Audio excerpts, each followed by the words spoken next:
आज एक बड़ी मजेदार कहानी सुनते हैं।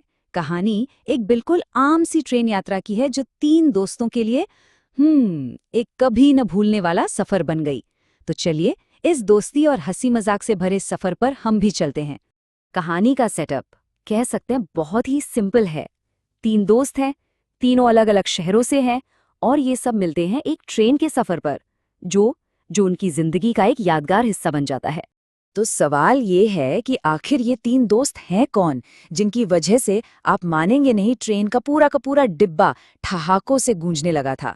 चलिए मिलते हैं इनसे, हमारी कहानी के हीरोज से। तो ये हैं हमारे 3 दोस्त। पहले हैं अजीत जो आते हैं वाराणसी से, दूसरे हैं विशाल रोहतक वाले और तीसरे परमहंस भदोही से। अब देखिए, तीनों के शहर अलग हैं, अंदाज बिल्कुल अलग, और बस यही चीज उनकी दोस्ती और उनके मजाक की सबसे बड़ी वजह है।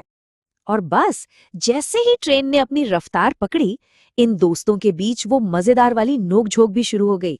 होता है ना दोस्तों में, हर कोई अपने शहर की तारीफ में लग गया और दूसरों की टांग खींचने लगा। और सच कहूं तो असली मजा तो यहीं से शुरू हुआ।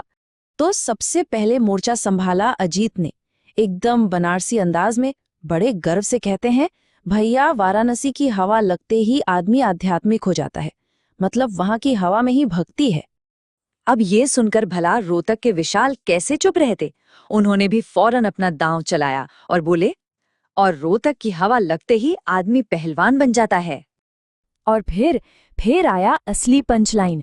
परमहंस ने, जो खुद भदोही से हैं, अपने ही शहर पर ऐसा मजाक किया कि सब हैरान रह गए।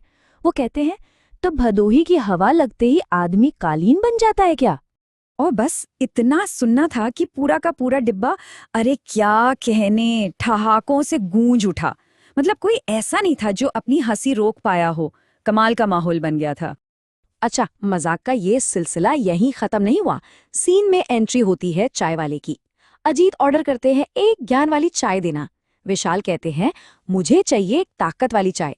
और हमारे परमहंस बड़े आराम से कहते हैं, भैया एक सस्ती वाली चाय दे दो। बेचारा चाय वाला भी कंफ्यूज हो गया होगा कि ये चल क्या रहा है। और परमहंस की तरफ से एक और हीरा निकलता है। वो कहते हैं, हम भदोही वाले तो पहले कालीन बुनते हैं फिर सपने। ये लाइन सुनिए, इसमें मजाक भी है और एक गहराई भी है। अपने शहर की पूरी कहानी एक लाइन में कह दी।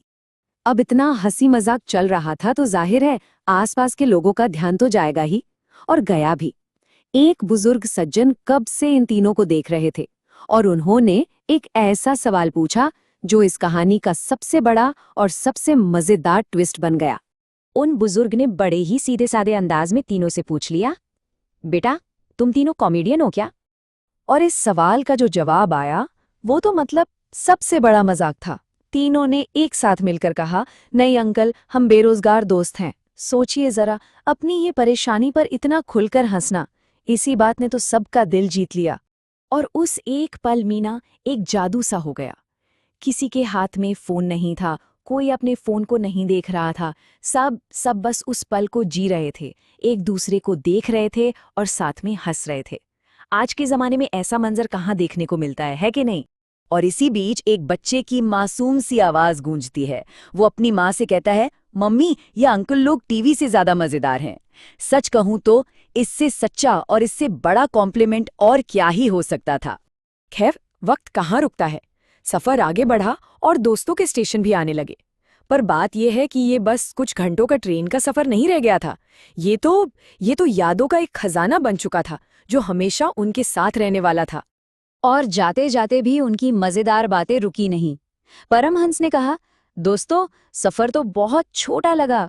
इस पर अजीत बोले, हाँ यार, हंसी का टिकट तो फुल था। और विशाल ने तो हद ही कर दी, बोले अगली बार पूरी ट्रेन ही बुक कर लेंगे। तो हाँ, वो तीनों तो अपने अपने स्टेशन पर उतर गए, लेकिन वो जिस डिब्बे को पीछे छोड़कर गए ना, वो अब बस एक मामूली सा डिब्बा नहीं था। वो हंसी से, खुशी से और अनगिनत प्यारी यादों से भर चुका था। तो आखिर में एक सवाल तो बनता है, आखिर क्या है वो चीज जो एक आम से सफर को इतना खास, इतना यादगार बना देती है? शायद मंजिल उतनी जरूरी नहीं होती जितने कि वो हम सफर होते हैं और उनके साथ बिताए हंसी के वो कुछ पल।